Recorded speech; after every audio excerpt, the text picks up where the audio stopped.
네, 안녕하세요. 소프트웨어 융합 디지털 리터리시 소프트웨어 업무 역량 강화 및 실무 탑sit 교과목 첫 번째 시간 시작하도록 하겠습니다. 일단 탑sit이라는 이 자격증에 대해서 일단 뭐 모르는 학생들도 있을 것 같아서요. 간단하게 설명을 해드리고 강의를 보도록 하겠습니다. 일단 우선 이 탑sit이라는 우리 토익 같은 경우 토익, 토플 이런 이 검정 시험들이 점수를 가지고 내 언어 영역에 대한 능력을 영어, 외국어 능력에 대한 이 기준을 이제 점수로 표시해 주잖아요. 마찬가지로 이 IT 분야에서도 이 소프트웨어 역량에 대해서 이 시험을 치고 단순히 뭐 기사 시험 이런 것처럼 합격, 불합격 1급, 2급이 아니라 점수 형태로 내 IT 역량을 평가해주는 시험입니다. 자, 그리고 우리가 만약에 이 수업을 듣고 이 탑sit 정기 평가를 접수하게 된다면 9월 12일부터 9월 23일까지 요 기간에 그러면 우리가 이제 학기 개강했을 때죠. 학기 중에 접수해서 10월 29일에 이건 이거 22년도니까 23년도도 아마 비슷한 일정으로 나올 겁니다. 아까 공지가 있었던 것 같은데. 네, 그렇죠. 23년은 9월 11일, 9월 22일, 그리고 시험은 10월 28일. 이렇게 2학기 시작하는 시점에 접수해서 시험을 응시하시면 되고, 이 출제 기준이랑 이 내용을 보게 되면 기술의 영역, 그래서 소프트웨어, 데이터, 그리고 아키텍처. 아키텍처는 우리가 소프트웨어를 개발하기 전에 이 소프트웨어 전반적인 이 아키텍처가 이제 건축이에요, 건축. 우리 건물 같은 걸 만들면 설계도를 그리잖아요. 그런 설계도, 소프트웨어 전체 전반적인 설계도를 그리는 작업을 말하고, 정보 보안은 당연히 이 소프트웨어에 필요로 하는 보안 관련된 지식들. 그리고 이제 비즈니스 영역이 있는데요. 비즈니스 영역은 단순히 이 소프트웨어를 개발하는 것에서 끝내는 것이 아니라 이 비즈니스, 실제 이 소프트웨어들을 업무에 적용했을 때 업무를 어떻게 분석해서 사용할 것인지 아니면 이 소프트웨어 종사자의 직업 윤리나 이런 지적재산권 관리 같은 어떻게 보면 공학적인 얘기가 아니라 약간 인문학적인 그런 내용들이 들어가게 되고요. 그다음에 프로젝트 관리와 커뮤니케이션, 어, 공대 학생들 같은 경우 텀 프로젝트라든지 팀 단위 과제를 해보잖아요. 그런 과제를 수행함에 있어서 필요로 하는 것들을 살펴보게 될 겁니다. 자, 간단하게 제가 이제 말로만 설명을 드렸고 이제 화면을 보면서 같이 보도록 할게요. 잠시만요. 이게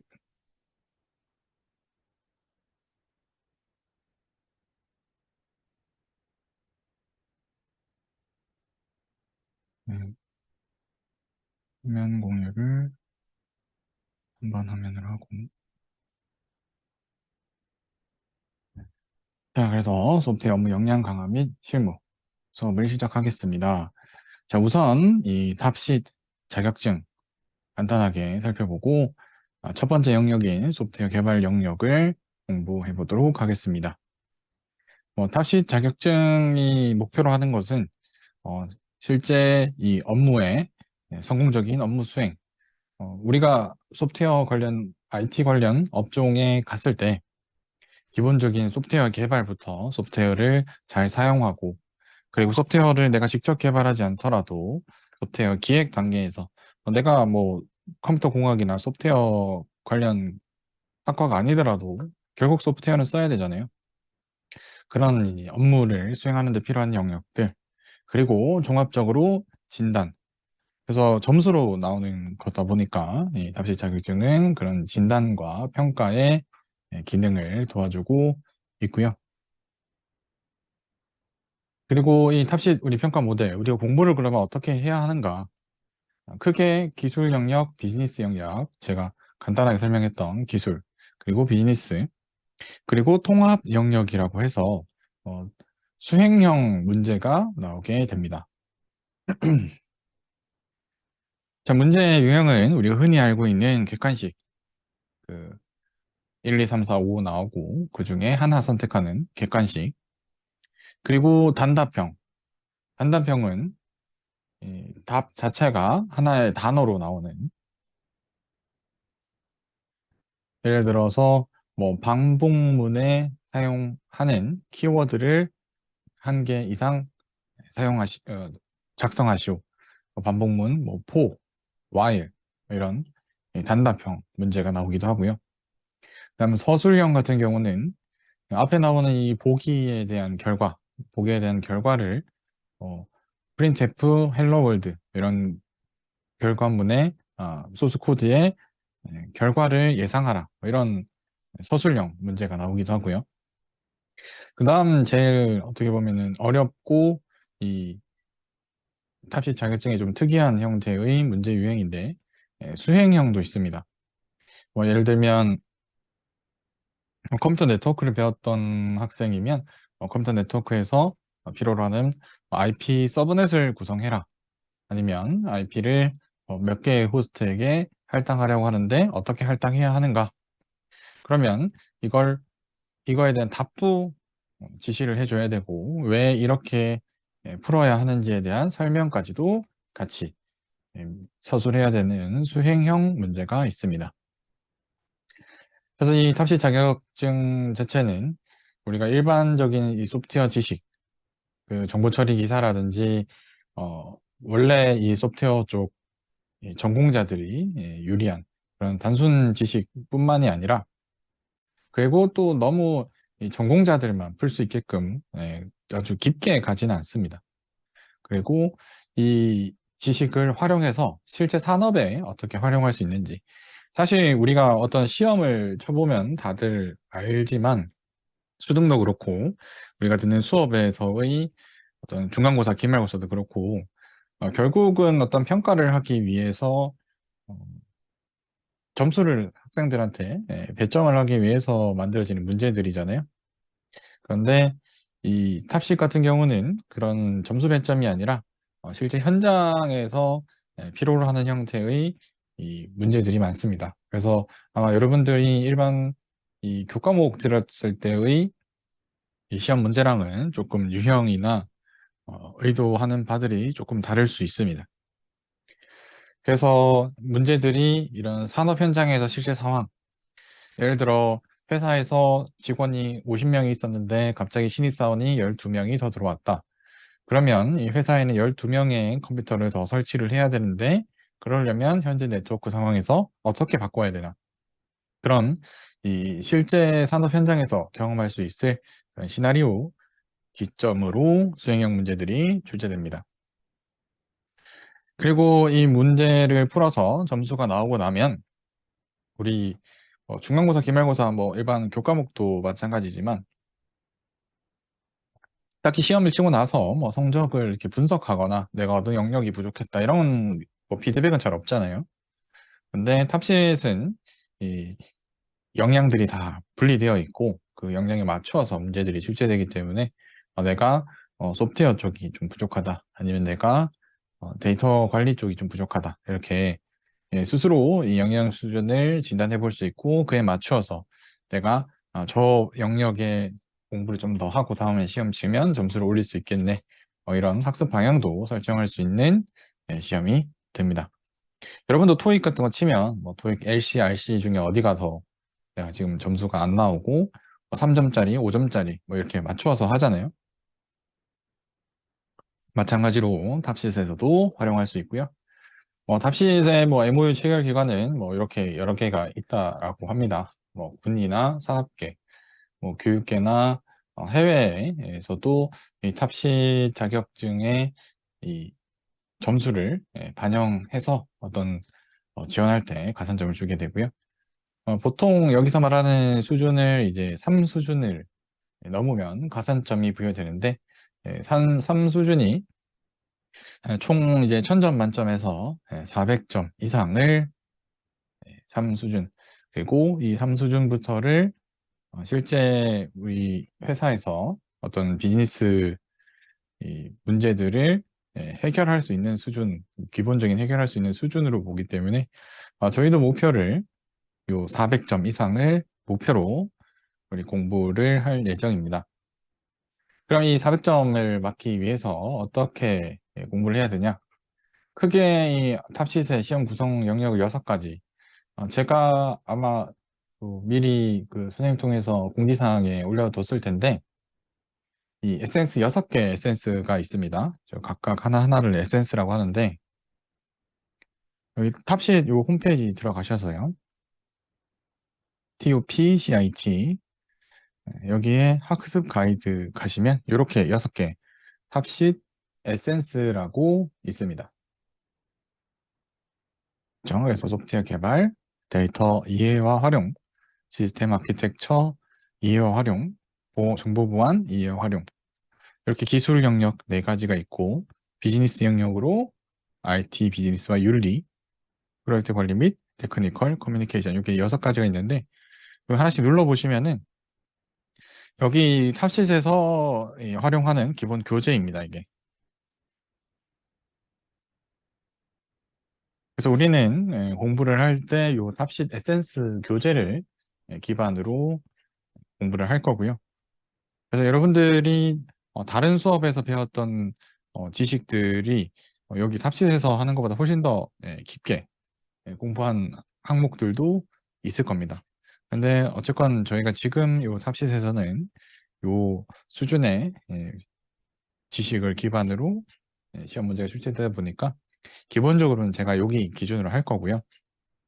만약에 수업을 들으시다가 중간에 좀 더 궁금한 게 있다든지 뭐 그런 부분이 있으시면 이야기해 주시면 제가 추가적으로 설명해 드리도록 하겠습니다. 그래서 요 PDF도 공유가 되어 있을 거고요. 요 PDF를 기반으로 제가 지금 쓰고 있는 요 수업 시간에 활용할 자료의 PDF도 공유가 되어 있을 겁니다. 이렇게 활용하시면 될 것 같고요. 그러면 우리가 목표로 하는 이 탑시스의 타겟은 어느 정도인지, 그죠? 그래서 우리가 한 400점에서 500점 정도를 목표로 하고 있고, 주로 많이 출제되고 실제 공학 계열에서 많이 사용할 내용들은 이런 정도의 영역이 될 것 같습니다. 우선 소프트웨어 개발 능력과 DB 구축 운영 능력, 이게 메인이고요. 여기에서 거의 절반 정도가 이 통합 영역의 13% 정도가 출제가 됩니다. 이 내용을 기반으로. 그리고 이 네트워크와 보안, 정보 보안이랑 시스템 아키텍처 영역을 가지고 통합 영역의 한 절반 정도가 출제되게 됩니다. 그래서 우리는 물론 비즈니스 영역을 아예 보지 않는 건 아닌데, 이 비즈니스 영역보다는 기술 영역과 통합 영역을 기점으로 이 굵직굵직하게 표기되어 있는 제가 색깔로 표시해둔 이 기점으로 우리가 탑식 대비하는 교과 과정을 볼 예정입니다. 추가적인 나머지 내용도 궁금하시다면 PDF로는 있으니까 한번 살펴보시면 좋을 것 같고요. 그리고 프로그래밍 언어는 꼭 뭐 특정 프로그래밍 언어를 잘 알아야 이 수업을 들을 수 있다, 그런 건 없습니다. 실제 코드를 작성하는 부분은 아주 단순한 수준밖에 나오지 않아서 프로그래밍 언어는 모르셔도 충분히 수업을 들으실 수 있고 탑시도 취득하는 데 문제 없으십니다. 자, 그럼 우선 간단하게 출제 문제에 대해서 한번 살펴보도록 하겠습니다. 그냥 어떻게 나오는지 한번 살펴보면 좋으니까요. 탑시 홈페이지에서도 이 기능을 제공을 합니다. 탑시드에 들어가서 모의 응시 체험하기 이렇게 눌러주시면 이렇게 실제 만약에 이 탑시 응시하러 갔을 때 보는 화면들입니다. 이렇게 다음 중 객체 지향 프로그래밍의 오버로딩과 오버라이딩에 대한 설명으로 옳지 않은 것을 고르시오. 예, 객관식이죠. 이렇게 객관식으로 나옵니다. 오버로딩, 오버라이딩, 오버로딩, 오버로딩, 오버라이딩. 이렇게 예, 객관식으로 체크할 수 있게 이게 이게 다 체크가 되네요. 예, 완벽하게 돼 있진 않네요. 그다음 이제 단답형 같은 경우는 CPU 스케줄링 방법 어떤 것이냐? 순번 대기표는 이 특정한 시간에 처리하는 중요한 업무 있는 고객을 위해서 0번까지 99번. 그러니까 중요한 업무 있는 고객은 0에서 99번을 주게 되고 일반 업무는 100에서 140번 번호를 생성해 준다. 그래서 고객이 은행에 도착했을 때 업무의 중요도에 따라서 중요한 업무를 가지고 있는 사람이면 0에서 99번을 줄 거고요. 그 다음에 중요도가 없다, 낮다. 그러면 이 100에서 140번의 순번 대기표를 주겠죠. 그런데 이 박과장의 순번 대기표는 130번인 겁니다. 그런데 오늘따라 계속 이 중요한 업무를 처리하기 위한 고객이 100명이 들어온 거예요. 그럼 130번 이상은 무기한 대기를 하게 되겠죠. 이럴 때 이 CPU 스케줄링은 어떤 걸 해야 되냐? 그러면 기본적인 이제 우선순위 스케줄링으로 사용할 수도 있고, 그다음에 데이터 예측이 불가능한 경우 알고리즘의 효용성. 그래서 데이터 수가 엄청 많으면 B가 불리하고 데이터 수가 작을 때는 A가 유리한데 어느 이 관점에서 뭘 선택하고 선택하면 그 이유에 대해서 작성하시오. 이런 형태의 서술형. 그러니까 말 그대로 현재 상황에 대해서 그냥 설명을 하는 거고요.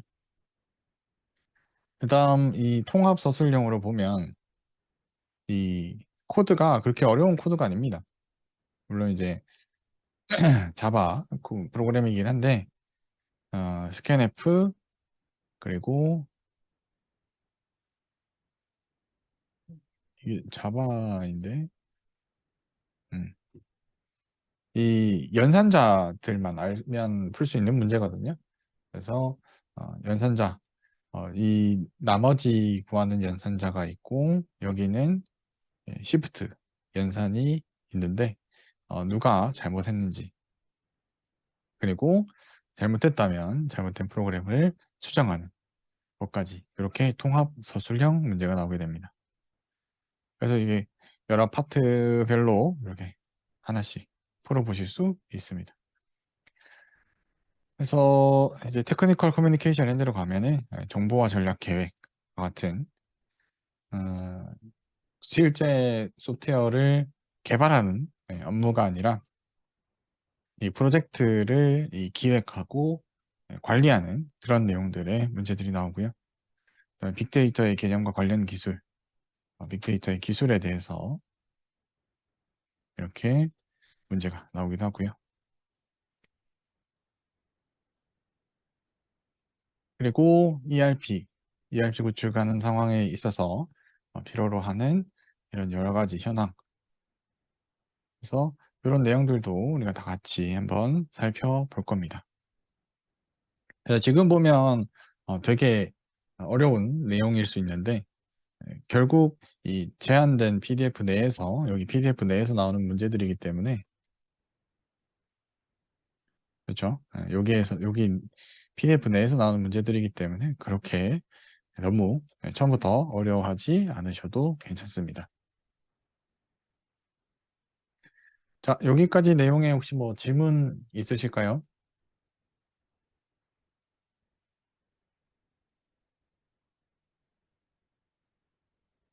네. 우리가 이 탑시스를 공부하는 데 있어서 얘들은 시험 문제가 어떻게 나오고 뭐 어떤 형태로 공부를 하면 되는지 기본적인 내용들을 살펴봤고요. 그러면 어,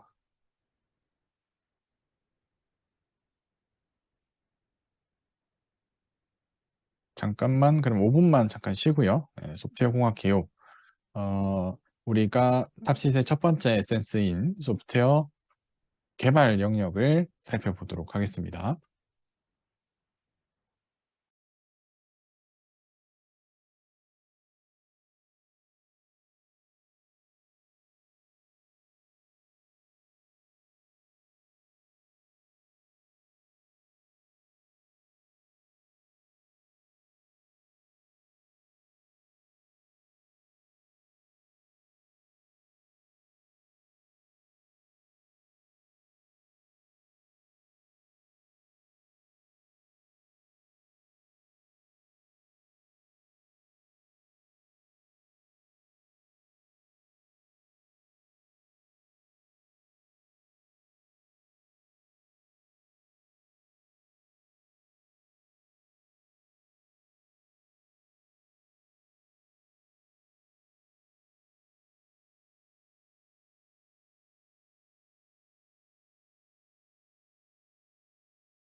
자, 그럼 계속해서 살펴보도록 하겠습니다. 소프트웨어 공학 개요. 자, 우리가 소프트웨어를 배우는 데 있어서 가장 기본이 되는 어떤 이론이 소프트웨어 공학입니다. 이 탑시드에서도 언급되고 있는 내용이어서 제가 이제 설명을 드리면, 미국 IT 분야 리서치에서도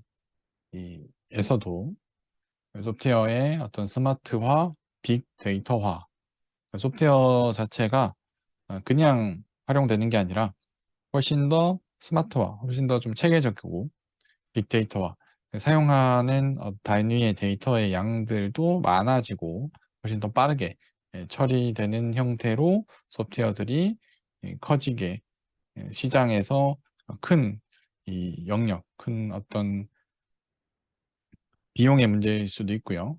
점점 이 전반적인 시장의 영향력이 커지고 있다.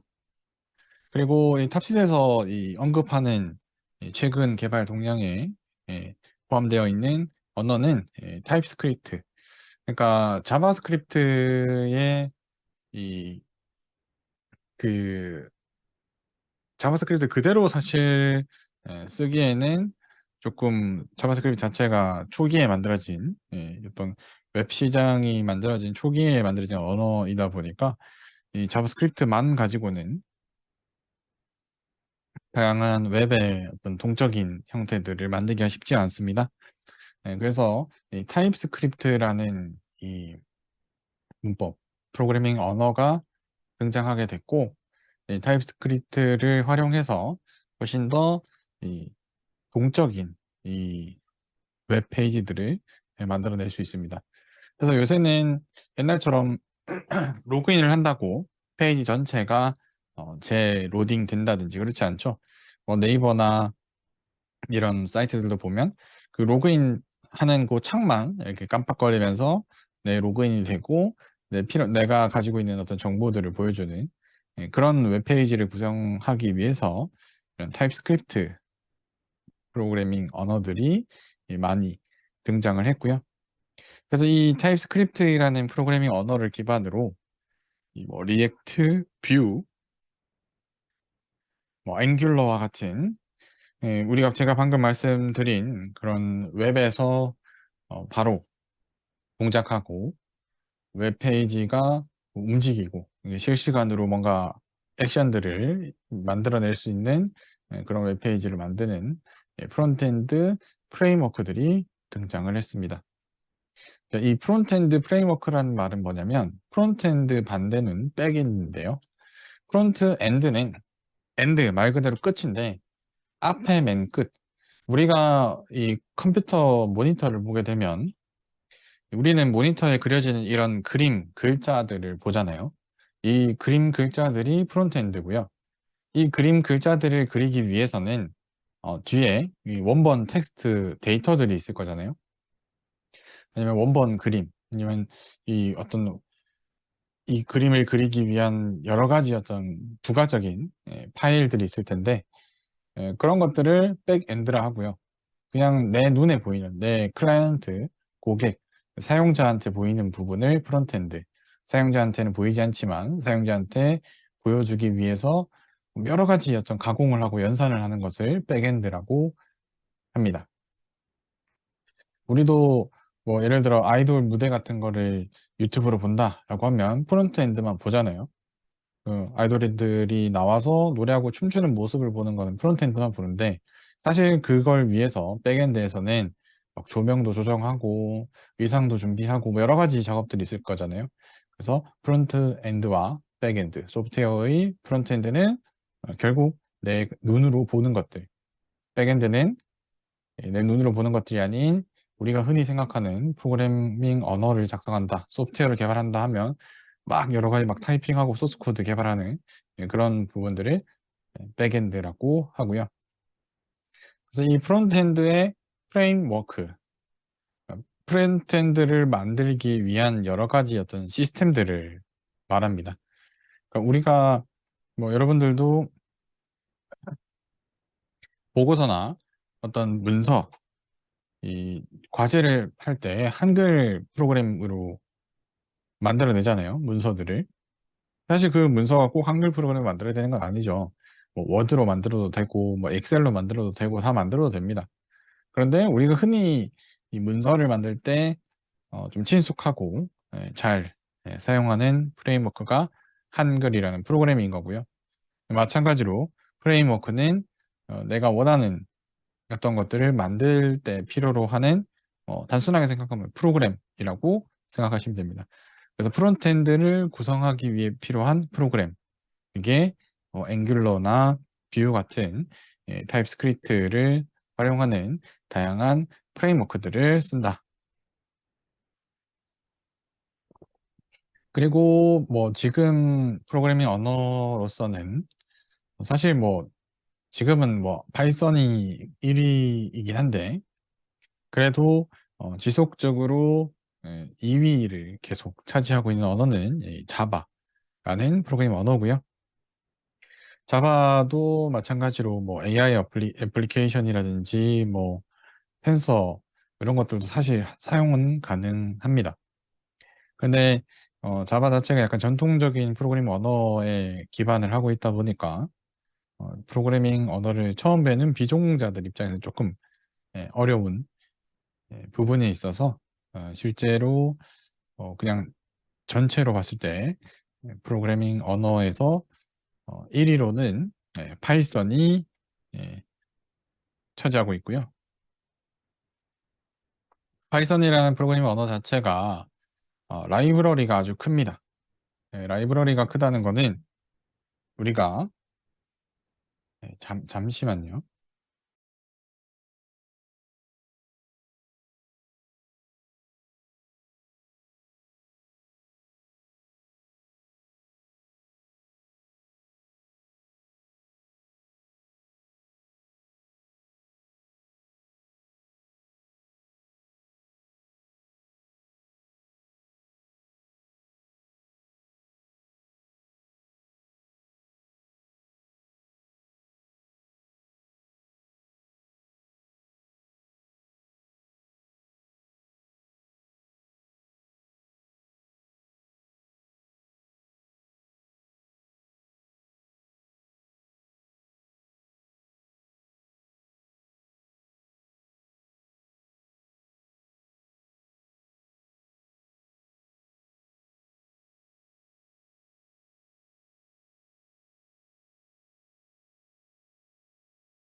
자, 그 다음으로 많이 사용되고 있고, 산업에도 사실 스마트 팩토리나 우리나라 같은 경우가 특히나 어, 자동화된 공장들에서 많이 사용하는 언어로는 C샵이 있습니다.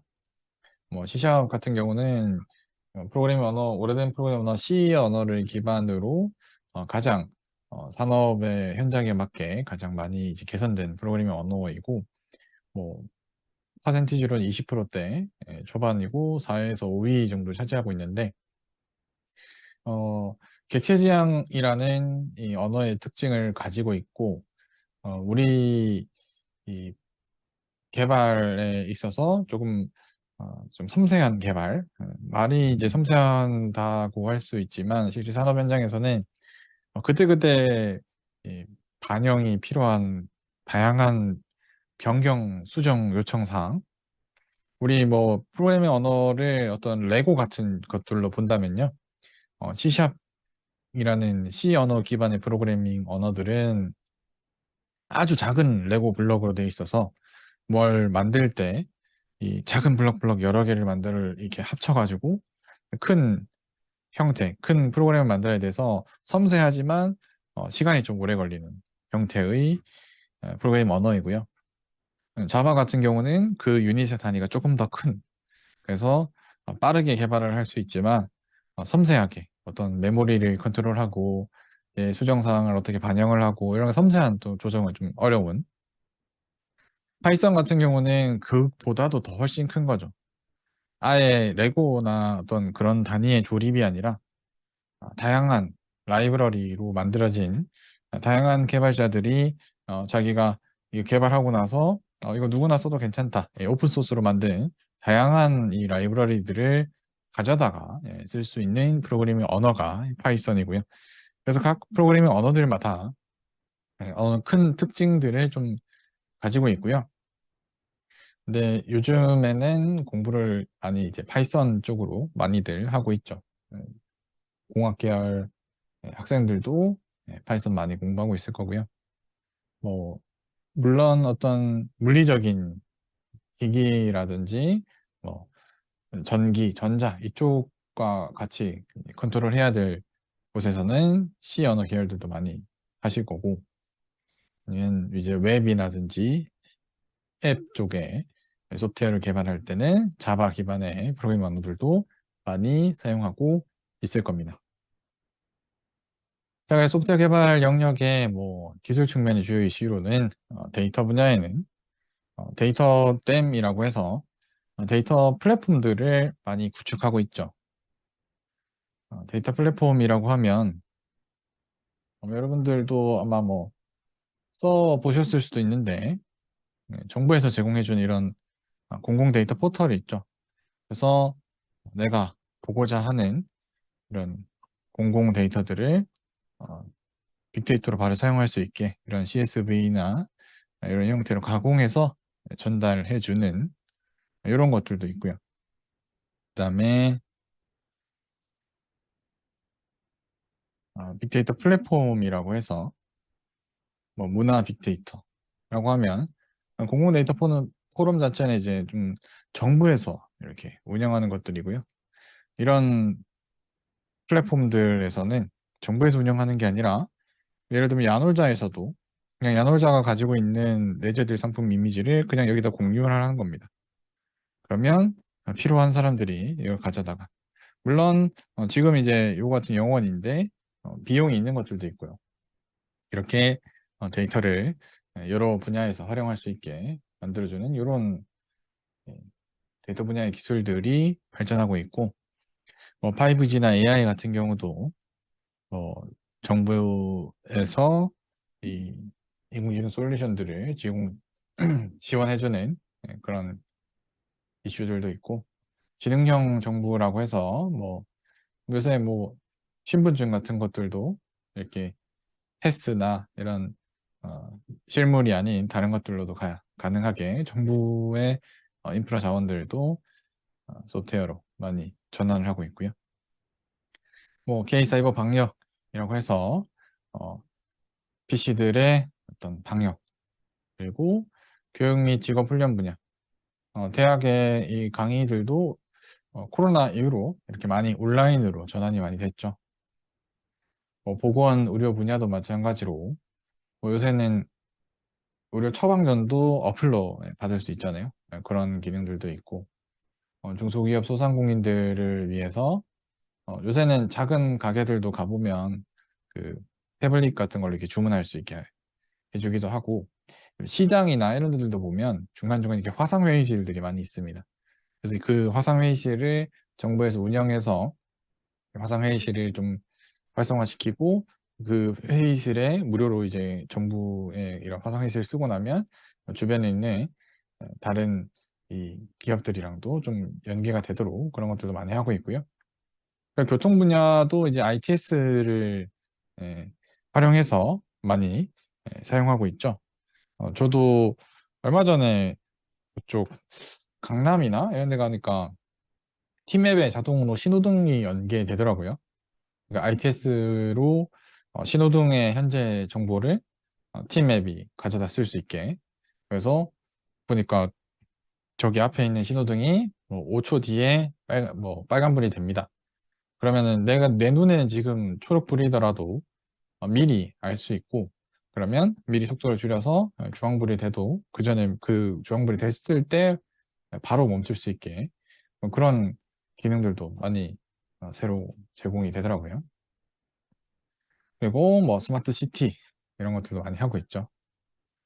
자, 이렇게 이 소프트웨어 분야에 다양한 이슈들이 있는데 그 이슈들에 대해서 우리가 좀 더 알아들으려면 필요한 기초 지식들에 대해서 살펴보도록 하겠습니다.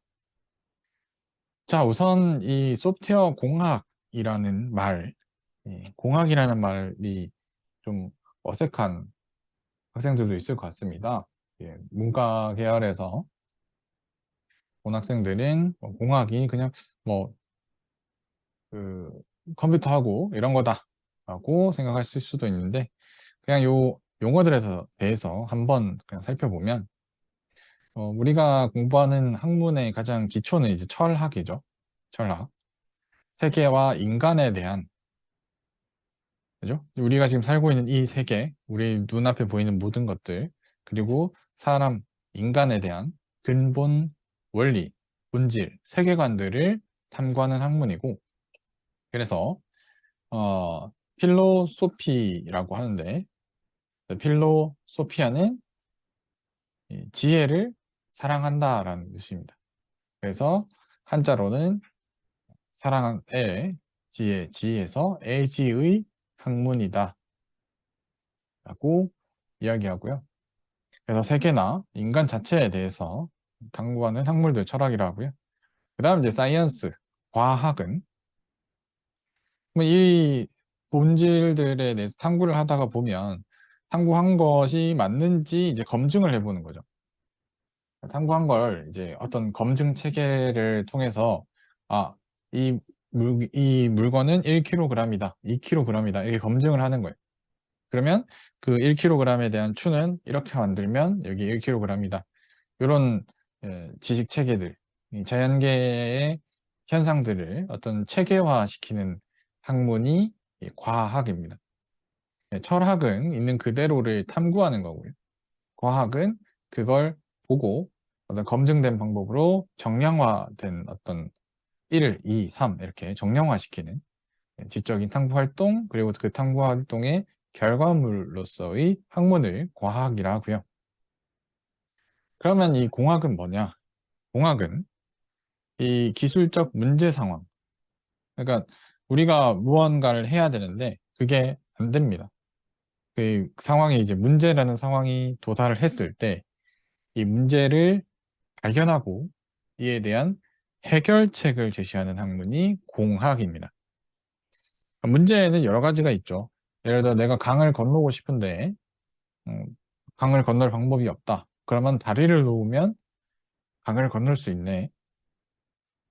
그러면 이 다리를 어떻게 놓으면 될까라는 어떤 기술적 문제에 대한 해결 방안 그런 것들을 제시하는 학문이 공학입니다.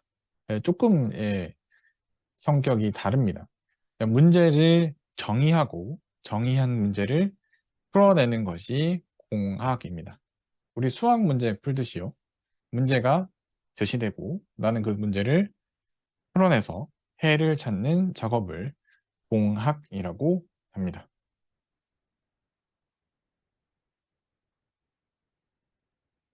자, 그러면 간단하게 소프트웨어 공학의 배경을 보고 쉬도록 하겠습니다. 자, 소프트웨어 공학은 이 다기능화, 대규모화되는 소프트웨어를 개발하기 위해서 이 요구사항 분석, 이 어떤 소프트웨어를 만들어야 되냐부터 실제 개발하고 팀원들끼리 어떻게 하고 그럼 최종적으로 소프트웨어를 유지보수, 우리도 소프트웨어 유지보수 필요하잖아요. 뭐 학교 홈페이지나 뭐 하다 보면 잘 안 되는 거 있으면 그 게시판에 올려서 웹페이지 고치기도 하잖아요. 이런 유지보수까지 필요로 하는 전반적인 이 기술들을 이 소프트웨어 공학이라고 하고요. 그래서 이 소프트웨어 공학을 뭐 그냥 전반적이다라고 하면 어려우니까 크게 세 가지 요소로 이 업무 방식과 업무의 흐름을 이렇게 정의할 수 있는 프로세스가 있고요. 업무가 어떻게 흘러간다. 업무가 이걸 넣어서 이 결과물이 나온다. 이런 프로세스.